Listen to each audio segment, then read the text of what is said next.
రెండేళ్ళు అంటే 2024 ఎన్నికలు అయిపోయినాయి.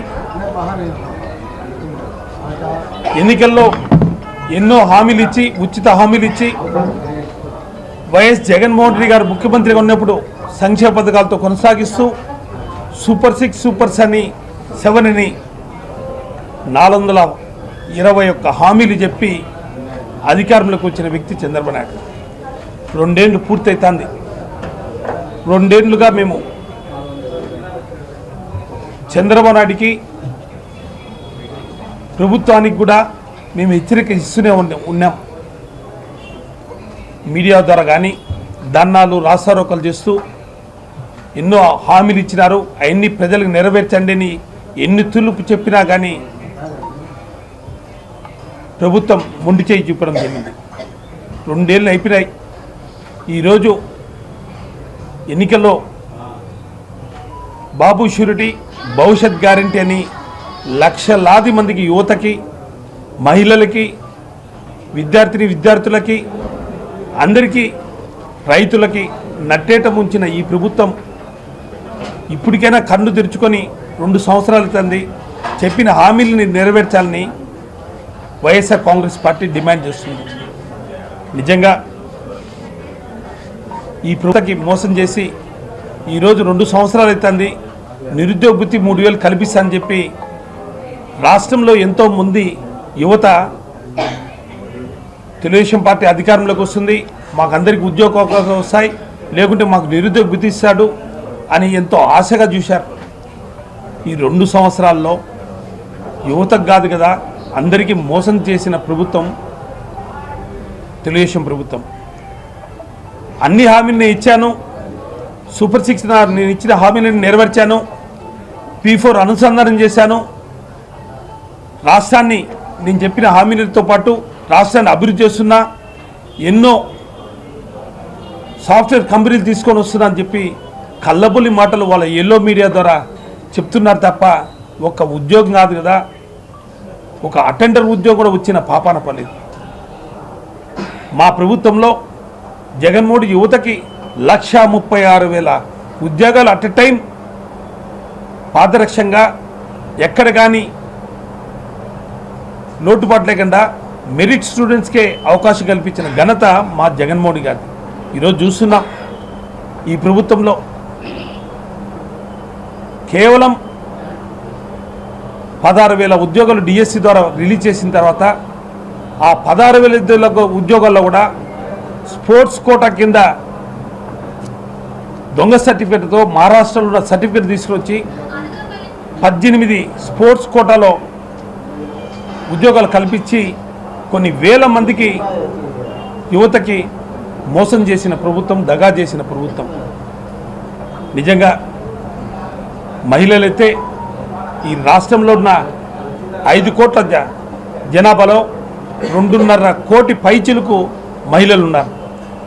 18 ఏళ్ళు నిండిన మహిళలకు అందరికీ కూడా నెలకి 18,000 చొప్పున, సంవత్సరానికి 18,000. 2 ఏళ్ళు గడిచింది. ఇప్పటికీ సంవత్సరానికి 2.5 కోటి జనాభాకి 15 నిండిన వారికి ప్రతి ఒక్కరు కూడా ఓటు హక్కు ఉంటుంది. రాష్ట్రంలో మనకు 5 కోట్ల జనాభా ఉంది అంటే 2.5 కోటి జనాభా మహిళలు ఉన్నారు ఓటు హక్కు కలిగిన వాళ్ళే.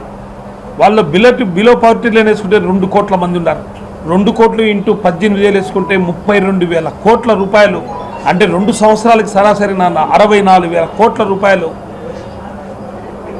చంద్రబాబు దగా చేయలేదని చెప్పి మేము అడుగుతున్నాం ఈ ప్రభుత్వాన్ని.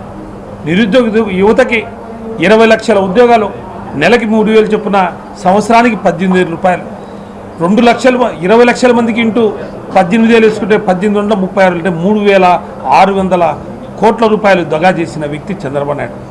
ఈ విధంగా చూస్తూ పోతే బీసీ, మైనార్టీ, ఎస్సీ సోదరులకు అందరికీ కూడా 50 నిండిన వాళ్ళకందరూ కూడా పింఛన్ ఇస్తా కార్యక్రమం చేస్తా అని చెప్పినాడు. ఈరోజు మా ప్రభుత్వంలో 2024 మా ప్రభుత్వం వచ్చినప్పుడు 36 లక్షల పింఛన్లు ఉండేది. 66 లక్షల పింఛన్లు చేసిన ఘనత వైఎస్ జగన్మోహన్ అయితే, ఈరోజు 2024 మీ ప్రభుత్వం వచ్చిన తర్వాత 66 లక్షల పింఛన్లు 10 లక్షల కోత కోసి కేవలం పింఛన్లు 1వ తారీఖున నువ్వు మీ సామాజిక వర్గం మీ ఎమ్మెల్యేలు మీ కార్యకర్తలు అందరూ కూడా 1వ తారీఖున ఇంటింటికి ఇచ్చే కార్యక్రమం చేస్తున్నారు. ఒకటి తప్ప మేము ఇచ్చిన ఒక కొత్త పింఛన్ కూడా శాంక్షన్ చేసిన పాపాన పోలేదు. అంటే 66 లక్షల్లో 2 ఏళ్ళకు గాను కొత్త పింఛన్ ఒకటి రాలే. జన్జీ జనరేషన్ ఈరోజు వాళ్ళ ఎలో మీడియా ద్వారా వాళ్ళ సోషల్ మీడియా ద్వారా మన ప్రభుత్వాన్ని మన నాయకుడిని గొడ్డల్ పార్టీ అని మాట్లాడే విధాన్ని మనం తిప్పికొట్టాల్సిన అవసరం ఉంది.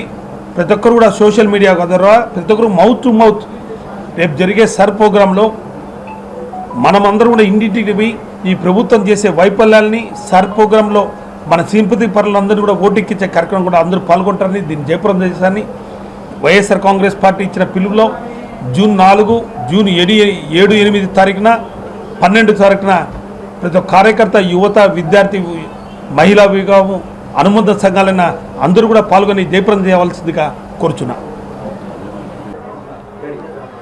పాత్రికేయ మిత్రులందరికీ నమస్కారములు. వెన్నుపోటుకు 2 ఏళ్ళు అనేటటువంటి పుస్తకాన్ని ఈరోజు మేము ఆవిష్కరించడం జరిగింది.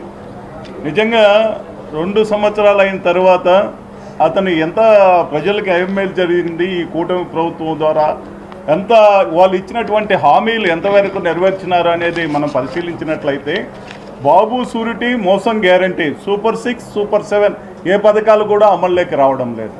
ఆ రోజు జగన్మోహన్ రెడ్డి తను చెప్పినటువంటి నవరత్నాలు 2 సంవత్సరాలు కరోనా కాలంలో ₹1 ఆదాయం లేకపోయినా మాట మీద నిలబడి కష్టపడి ప్రతి చెప్పినటువంటి నవరత్నాలు ప్రతి భాగాన్ని కూడా ప్రతి పార్టును కూడా నెరవేర్చడం జరిగింది. ఈయన 2 సంవత్సరాలు అవుతున్నా ఏ కరోనా లేకపోయినా కూడా ఆడబిడ్డ నిధి అన్నాడు. 18 నుంచి 50 సంవత్సరాల వాళ్ళకు ఎంత ఇస్తామన్నాడు? ప్రతి నెల ఎంత ఇస్తామన్నాడు? ₹1,800 ఇస్తామన్నాడు. ఏది ఇక్కడ లేదు. నిరుద్యోగ భృతి అన్నాడు. ప్రతి ఉద్యోగం అన్నా ఇస్తాం, 20 లక్షల ఉద్యోగం అన్నా ఇస్తాం, లేకపోతే ప్రతి వ్యక్తికి ₹3,000 నిరుద్యోగ భృతి అన్నా ఇస్తామన్నారు. నిరుద్యోగ భృతి లేదు, ఉద్యోగాలు లేవు. అలాగే 50 ఏళ్ళకే పెన్షన్ అన్నాడు. బీసీ తర్వాత బీసీ, ఎస్సీ, ఎస్టీ మైనార్టీలకు అందరికీ కూడా అమలు చేసి చూపిస్తానన్నాడు. ఒక్కరికి కూడా ఇంతవరకు ఇచ్చిన పాపాన పోలేదు. అలాగే తల్లికి వందనం అన్నాడు.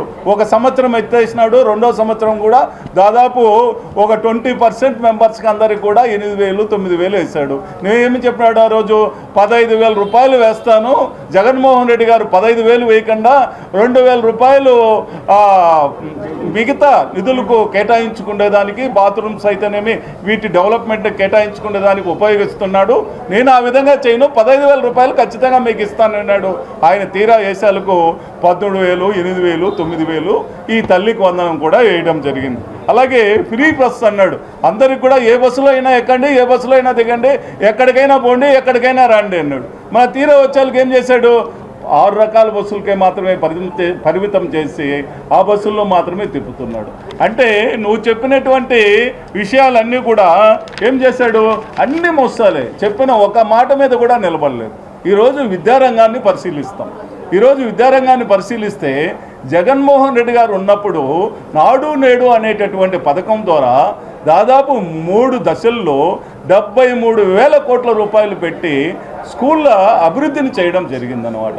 ఆ రోజు ఎట్లుండింది, ఈ రోజు ఎట్లున్నాయో స్కూళ్ళను పరిశీలిస్తే అద్భుతంగా తయారైనాయి. అక్కడ ఉన్నటువంటి డెస్కులు కావచ్చు, లేకపోతే అక్కడ ఉన్నటువంటి బాత్రూమ్స్ కావచ్చు, లేకపోతే ఆ క్లాస్ రూమ్లో ఫ్యాన్లు కావచ్చు, లేకపోతే డిజీ బోర్డ్స్ కావచ్చు, ఈ విధంగా ప్రతిదీ కూడా ఏమాత్రం ప్రైవేట్ సెక్టార్కి తీసిపోకుండా గవర్నమెంట్ పాఠశాలలన్నీ తీర్చిదిద్దడం జరిగింది.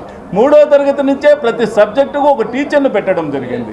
ఈ విధంగా ఆ రోజు మొత్తం ప్రైవేట్ సెక్టార్కు ఏమాత్రం తీసిపోకుండా గవర్నమెంట్ సెక్టార్ను అభివృద్ధి చేసి విద్యార్థులు గవర్నమెంట్ స్కూల్లో చదువుతున్నటువంటి విద్యార్థులంతా భావి భారత పౌరులుగా బ్రహ్మాండంగా తయారు కావాలి అనేటటువంటి ఉద్దేశంతో ఆ రోజు తయారు చేస్తే ఈరోజు ఏమవుతున్నది? కనీసం చాక్ పీసులకు కానీ మనం ఇచ్చినటువంటి డిజిటల్ బోర్డు తయారీకి కానీ మనం ఇచ్చినటువంటి అక్కడ ఇచ్చే వాటర్ ప్లాంట్లు కానీ అన్నీ కూడా మూలపడిపోవడం జరిగిందన్నమాట. కాబట్టి విద్యారంగంలో కూడా ఈరోజు పూర్తిగా నిర్వీర్యం అయిపోవడం జరిగింది. ఈరోజు చూస్తున్నాం ప్రభుత్వంలో ఎంతమంది రికమెండేషన్లు, ఒక ఉద్యోగం కావాలంటే ఎంతమంది రికమెండేషన్లు పెట్టాలి, అంటే మెరిట్ ఉన్నటువంటి విద్యార్థులందరూ కూడా పక్కన పడిపోవడం జరుగుతున్నది అనమాట. కాబట్టి ప్రతి రంగంలో కూడా ఈ డిఎస్సి కావచ్చు, నిరుద్యోగులు కావచ్చు, ఏ రంగంలో ఆయన చేసేటటువంటి ప్రతి రంగంలో కూడా అన్ని అక్రమాలు జరుగుతున్నాయి. ఈ అక్రమాల మీద తప్పనిసరిగా మీరు ఒక సిట్ వేసినట్లయితే వాటికి ముందుకు పోయేదానికి వీలవుతుంది. మేము నిరూపించేదానికి సిద్ధంగా ఉన్నాం. ఏమన్నా మాట్లాడితే మీది గొడ్డల పార్టీ అంటారు. ఎవరు గొడ్డల పార్టీ? ఎవరు చంద్రబాబు నాయుడును వెనకాల పరిశీలిస్తే అయితే ఎన్టీ రామారావును వెన్నుపోటు పొడిచింది ఎవరు? ఎన్టీ రామారావు పాపం చనిపోయేదానికి కారణం ఎవరు? చంద్రబాబు నాయుడు కాదా? అక్కడి నుంచి పరిశీలిస్తే ఎవరు పార్టీ చరిత్ర ఎంత అనేది ఖచ్చితంగా తెలుస్తుంది. ఈరోజు వీటన్నిటి మీద, ఈ అవినీతి ఆరోపణల మీద అంతా కూడా మేము ప్రజలను మేల్కొనిపోయేదానికే మండల స్థాయిలో కావచ్చు, అసెంబ్లీ స్థాయిలో కావచ్చు, అన్ని స్థాయిల్లో కూడా 2 ఏళ్లకు వెన్నుపోటుకు 2 ఏళ్ళు అనేటటువంటి ఈ ఆరోపణల మీద ప్రజలకు అందరికీ కూడా తెలియజెప్పి, అయ్యా ఆ రోజు చెప్పినటువంటి వాగ్దానాలు అవి, ఈరోజు అమలుపరుస్తున్నటువంటి వాగ్దానాలు ఇవి అని ప్రజలను మేల్కొల్పేదానికే ఈరోజు మేము చేస్తున్న ప్రోగ్రాం అని మీకు తెలియజేస్తున్నాం. ప్రతి ఒక్కరూ తప్పనిసరిగా యూట్యూబ్లోకి వెళ్ళి కడప వార్తను లైక్ చేయండి, సబ్స్క్రైబ్ చేయండి. ఇట్లు మీ జి రమణయ్య, ఎడిటర్, కడప వార్త.